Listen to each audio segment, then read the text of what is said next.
might have to stop down when she comes to take our order. What do you want? Oh, we could do it on there. I just want an iced tea when she comes around. Want an Arnold Palmer? That's exactly what I want. I want too.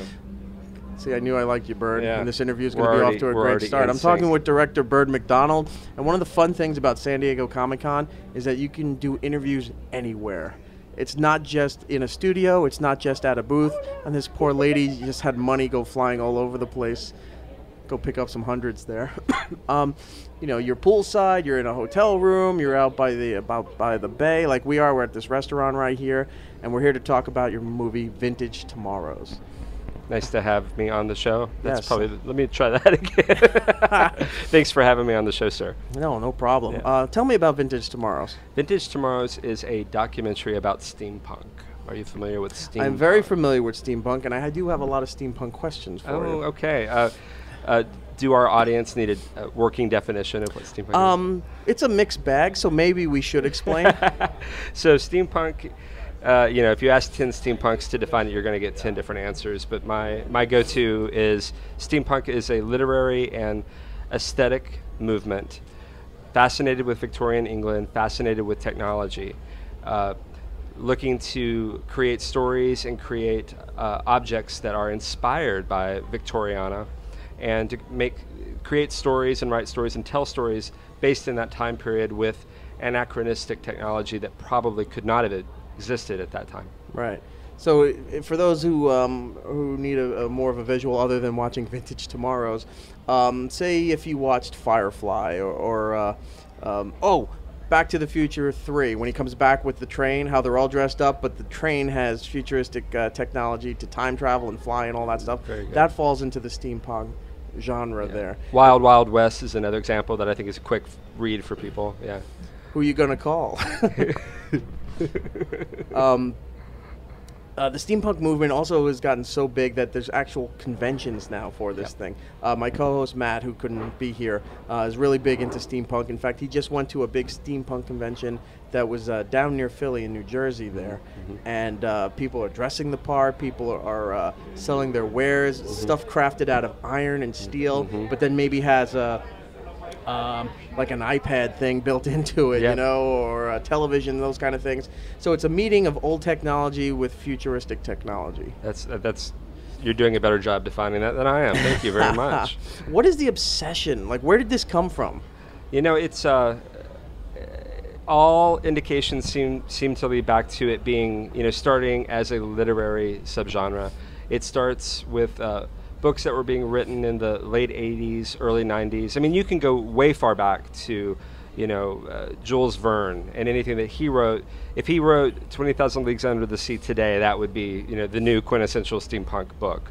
But back then, they didn't know what they were doing. I mean, they weren't playing with the past because they were living in the past. Right. So the book that really is credited as being the first true steampunk book is a book called The Difference Engine, by William Gibson and Bruce Sterling, and that's 1992. The word is actually coined in 1987 in an issue of Locus magazine.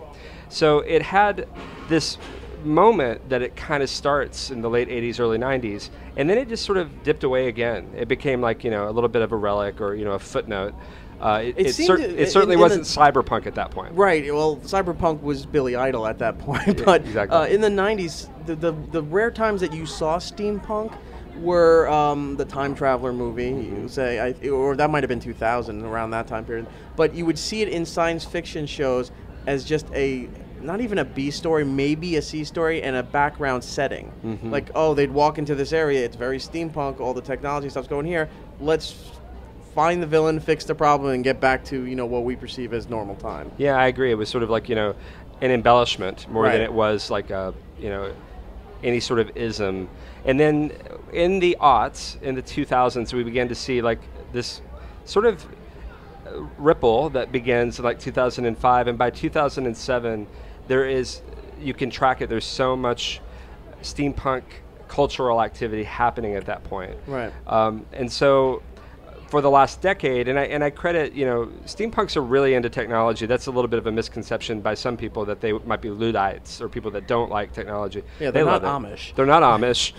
They love it. They dance. They're more Mennonite. They're more Mennonite.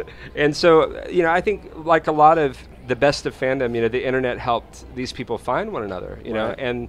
and it just sort of took off from there. And I think you start seeing the first cons around 2009, 2010, and now we have so many of them. And it's also, migrated until they had their own cons. It was migrating into like San Diego Comic-Con and New York Comic-Con, where people were dressing the part. People had weird technology on display at their booth, even though they weren't selling that. They were selling stickers and shirts and whatever. But then, there's a steam iron toaster right there, where gears and mechanism. That's the whole thing too with the technology. It's bring some of the futuristic tones to it, but show the gears and the inner workings, and show that it's not really running on electricity. It's running on something that's generating the electricity. Absolutely. Steampunks want to get under the hood of their technology. And I think as I went into this, I'm not a steampunk. I'm way outside of the subculture, but I love subcultures. And I love, I made a documentary earlier on in my life about people who build haunted houses for Halloween, because daggone it, I needed to understand what that was about. Why do you want to scare people? What drives you?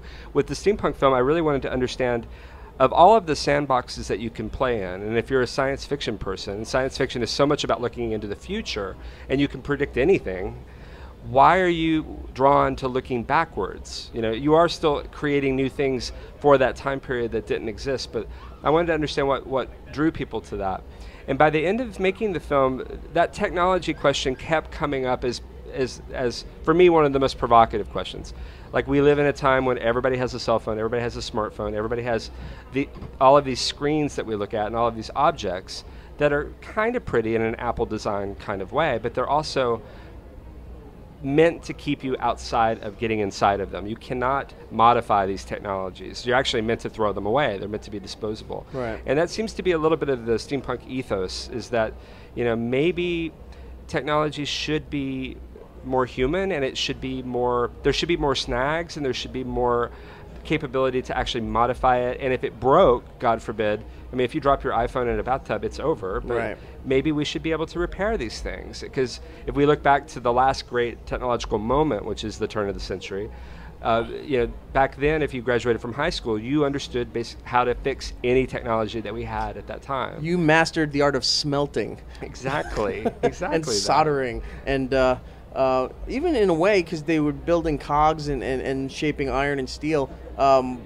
it's almost like a blacksmith as well. Yeah, I think another big thing that comes out in the film, of all of the ways steampunk can be expressed, there's a lot of beautiful examples in every genre of expression, but I found myself really drawn to the makers and the people that are making those objects. There's a group in my film, Obtanian Works, who are out of San Francisco. They built a 3-story Victorian house that drives around, and they take it to Burning Man. Burning Man's another subculture scene where you see a lot of steampunk activity. It's where the hippies went. It's where the hippies went, and now there's some people in the film that were actually answering the question. Steampunk is today's answer to the hippies in the 60s and the beats in the 50s. That it's an actual legitimate subculture, counterculture, if you will. Oh, it is, because Burning Man is bigger than ever, and that hippie culture, I think, is credited more, because a lot of times when you use the stereotypical hippie terminology, people are thinking the 60s, they're thinking Woodstock, or they're thinking the ones that are following the Grateful Dead, maybe Dave Matthews and Phish, those kind of things.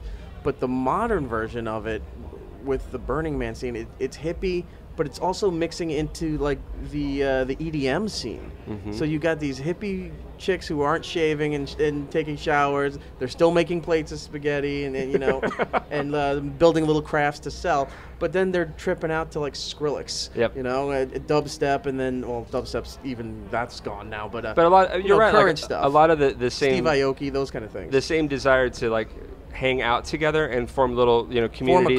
Form a culture, form a community, and take care of one another. And I think if it was legal, there'd be more compounds again. I don't. Maybe there are steampunk compounds that we didn't film, or that we didn't find, but they're buried inside the mountains in Cheyenne, Wyoming. And I think at the end of the day, like as a species, we seem to want to belong to groups. We seem to want to find people who are like ourselves and hang out with them, and that feels like family, and that feels like home. And I just think the steampunks, are really driven to get their hands dirty and make stuff, and that seems to be a differentiation for me from some other fan cultures where maybe it's mostly about consuming what you love as opposed to actually getting in there and making some of your own stuff. You know, steampunks dress up, but they're not dressing up like other things that they've already seen. They're creating their own personas, and I think that's pretty cool to me.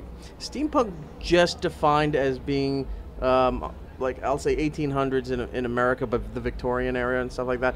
Is it just defined to that particular time period? I think maybe the time period, but not just England. I think you see some, Wild West, some American That's what I'm saying, versions 1800s United States or the Victorian England. Yeah, those two. But is it limited to that? I mean, if you go back further, like would the Flintstones be considered steampunk? Because they're they're in the caveman. Would that be like paleo era? But they had cars and television and those kind of things. I don't think that Flintstones had steam engines though, so I think we'd have to find a new. But even steampunk for them. Look, this is why I keep getting the vision of Doc Brown with the train showing up at the end of Back to the Future 3, because it was steam or coal engine steam. The train had futuristic properties. It could time travel. It could transform. It could do all those things. But as I've seen the genre expand, not everything is just it runs on steam. A lot of it is gear generated. Right. So does this, even though it's lame, try this again. Even though it's named for the steam usage, I think it's kind of outgrown that too. Well, I mean, there are splinter groups like Diesel Punk is factions. Other factions. Diesel Punk is one. The new Mad Max film, the whole time I'm watching it, I'm like, this is steampunk to me. Oh, but except that it's gas. Right. Not steam. So. But I think as far as getting, we'll just say this: getting the even though we know there's different versions of it, for the mass medium out there that either knows of it or doesn't know it at all. No matter how it's broken down, it still kind of just goes under the label of steampunk. I think so. It's a catch-all, if you will, for anything that's playing with older technology and trying to imagine what you can do with that. And by older technology, we're not talking about playing with the old Wurlitzer organ that your grandfather had or something like that. Or your old Commodore 64, although I'm sure somebody is modding a Commodore 64 in steampunk as we speak. Look at my dot matrix printer, green and red. I'm so steampunk. One thing you said too, around 2005, it started a resurgence, an explosion, if you will, of this thing. What around 2005? What caused that? Other than the internet, was there something specific? Was it an event, a gathering, a movie, something that sparked people's interest and said this could be something viable? I don't know that it was any one work of art or any published anything. I think it was more, again, that moment where the internet was exploding and people were just able to make that connection. I asked that question to almost everybody in the film, and if they had an answer, that was the thing that... That's almost like trying to figure out the Big Bang. Like what started it? It's like, where did this culture come from? Well, it's around this time. Well, what was this specific thing? You know what? We really don't know, but it started around this area and then just grew. There were some books that began to bring it back into the focus. Sherry Priest's Bone Shaker was a book that came out around that time, and it was a best-selling book, and she's in our film, and she doesn't understand why it caught the zeitgeist or why it sort of captured people's imagination at that particular point. A lot of people in the film talk about that moment where everybody had a cell phone so you could find one another, but also that same moment where like everybody was just beginning to have maybe discomfort about all of this technology, this modern stuff that we had, and that yesterday, the Wall Street, or 2 days ago, Wall Street shut down because of a glitch. United Airlines has been grounded because of glitches. Let me tell you, my flight on Wednesday, I'm taking off to come to San Diego. We get off. And then you got to wait till you hit about 10,000 feet for the Wi-Fi in the plane. Not very steampunk, but Wi-Fi in the plane, modern marvel of technology, kicks in. And then when I did, I searched Twitter and some news feeds and stuff, and all of a sudden I'm seeing United coming across all the news feeds. I'm like, what the hell happened? We're in the air, and then I see they grounded everything. So you start freaking out, but you don't want other people on the plane freaking out. And then until you hear some other guy go, what the fuck happened with United? Yep. And then right after that was the New York Stock Exchange, and then right after that, DC lost power for like 2 hours. So what happens when the grid goes down? I mean, that's actually one. If you can argue that there's a political underpinning to this, right? Because there are many steampunks that take this really far, and they practice what they preach. They really want it to be about recycling objects. Anything that you would make in steampunk should be something that has already come before, and you're just hacking it and retooling it to be a steampunk object.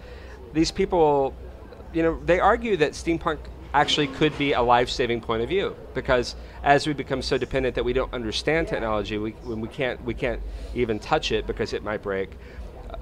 What would happen if the grid goes down? Well, we'd have to go back to some of the older technology. A lot of technology. I mean, look at everything you have. All your videos and photos and music on your phone are there, but they technically don't exist. It's not something that you hold, you can pick up and make work. It's not tangible. A lot of our stuff can't touch anymore. It exists, but it's like it doesn't. It's a weird thing to try to wrap your mind around. Yeah. It exists, but it doesn't exist. There's no physical property to it. So if it does go down, you're fucked. Yeah. But in the steampunk era and that kind of thing, you built it. So if it goes down and breaks, you can take it apart. You can work with the gears. It was pretty much life before the modern digital age. Exactly. It's like MacGyver set in 1876. And I think steampunks actually want this stuff to break because that's the fun part. I mean, within the community, a large percentage of steampunks. Maybe there's a small percentage that really just like to dress up and they like that aesthetic, but largely these are pretty smart, geeky, engineering type people who really do want to understand the way things work and break things in order to take them apart and put them back together, because that's the way their brains are wired. Right. That seems to be what unites a lot of them. Yeah. We only have a few more minutes here with you. Vintage Tomorrows is the movie. Yep. Where can people get it? Well, our premiere is Saturday night at Comic-Con. Manchester Grand Hyatt Ballroom D, whatever. I don't know when this is coming out, but there you go. This is actually airing that night. So we're having our premiere as we speak. We have a website where we're going to provide information about the release. We're still in discussions with distributors, but I anticipate that it's something you can download and watch this year. A video on demand kind of thing. All right. Exactly. Well, where would they go for that? I think right now go to our website, www.vintagetomorrows.com, and await future word on where they can watch it. Well, we'll look forward to this. I definitely want to say I saw the teaser that your guy sent over there. I would like to see the rest of it. I'm sure a lot of people listening. We just got our first review. It was kind of exciting. Oh, thank you. And a lot of people who were into this genre, or maybe hearing this for the first time and go, I've always seen that. I don't really know about it. And this might be my step into exploring and everything. Definitely check out Vintage Tomorrows. Check out the website, like you said, for the information of where it comes out. Is there anything from the movie that people should know about that we haven't covered here as far as Steam? I think you've pretty much... Who did you talk to? Pretty much covered it. We've talked to, a lot of the writers credited with galvanizing the literary subgenre, because that is the beginning. And we spoke to William Gibson, we spoke to Sherry Priest, we spoke to Gail Carriger, numerous other people, graphic novelists, Paul and Anana, who wrote Boilerplate, which is a great, beautiful example. It's sort of the gateway drug, I think, for steampunk. If you don't know what it is, check out Boilerplate, and if you like it, then there's a lot more for you. And we spoke to a lot of people in the maker scene. And my favorite thing in this whole film is the Never Was Hall, that 3-story house on wheels. And Shannon O'Hare out of San Francisco made that with his team, and they're truly a wonderful group of people. They walk this, they live it, they breathe it, they form a community around it. They go to Burning Man with it, and they just want to make stuff, and they want to inspire people to learn to do things that they didn't think they could, and that's a pretty cool thing. Well, thanks to the digital modern age, you can go online to find out all this information about Vintage Tomorrows and get a tangible copy that doesn't exist, but it's there for you to view at one point. We'll take Brad. We'll take Byrd McDonald at his word, even though he's not wearing suspenders or a bowler hat. So I don't know how steampunk his credibility is, but the movie seems amazing. And if you really want to get a crack into the subculture, and just so people know, because a lot of people just brand all this shit kind of nerdy and dude bros and jock type people, just like I don't want to know. It's actually kind of smart because it's engineering and it's science, and it's not just like, oh my God, I love Deadpool. It's not a comic book kind of thing like that. It's actual tangible stuff that existed and was part of human culture that they're trying to just keep within the culture and not go completely digital where we're not touching anything. I think that's accurate. That's a good. Can I borrow some of that? You for can my quote spiel? Me on that, please. Just put my Twitter handle on it if you can, or something like that. Thank you so much for having me on the Byrd show. McDonald, it was a pleasure. thank you so much. Vintage Tomorrows, go check it out. All right, thank you, sir.